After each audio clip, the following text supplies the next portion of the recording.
L'innovazione sociale si fa partendo dalle esigenze della gente. Questo è il messaggio passato ieri a Venezia nella sede dello UAV in occasione della presentazione del progetto Smart 5 sfide per il Veneto. L'iniziativa ha come obiettivo quello di sostenere la competitività del territorio regionale, innescando processi di accelerazione verso la costruzione di un ecosistema locale di innovazione sociale a base digitale. Presente anche il direttore dell'area capitale umano della regione Veneto, Santo Romano. Abbiamo moltissimi giovani che vanno all'estero e questo va benissimo, ma che poi non tornano, quindi non c'è la circolarità.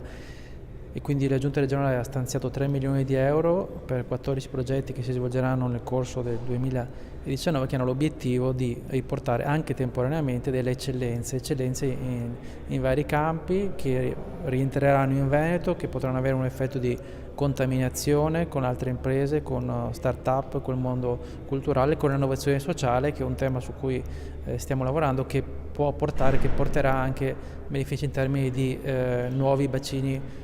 occupazionali. Alla giornata è intervenuto il sociologo e direttore scientifico dell'impresa Che Fare, Bertram Nissen. Che Fare si occupa di empowerment delle organizzazioni culturali di base, quindi cerchiamo di costruire dei percorsi che aiutino da una parte le organizzazioni culturali dal basso a dialogare con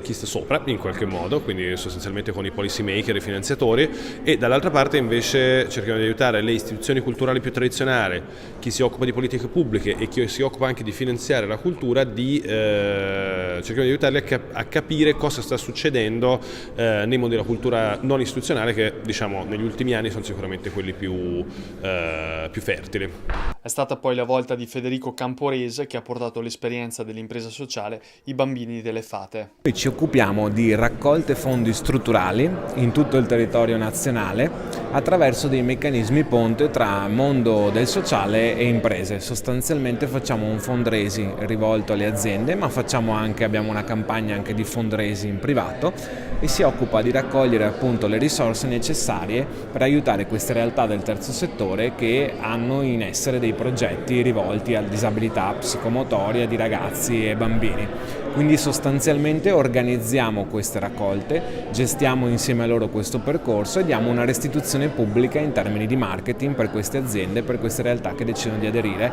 su un progetto che riguarda la loro comunità di appartenenza. È un'impresa sociale che riesce a raggiungere i 5 milioni di euro l'anno. Probabilmente quest'anno arriveremo a questo risultato, coinvolgiamo ormai 800 aziende in tutta Italia, quasi 3.000 privati e il beneficio soprattutto, ma questo è il dato quantitativo più interessante, è che 1.300 famiglie in tutta Italia hanno delle risorse in modo continuativo, sistematico, strutturale che consente loro di vivere più tranquillamente comunque una difficoltà.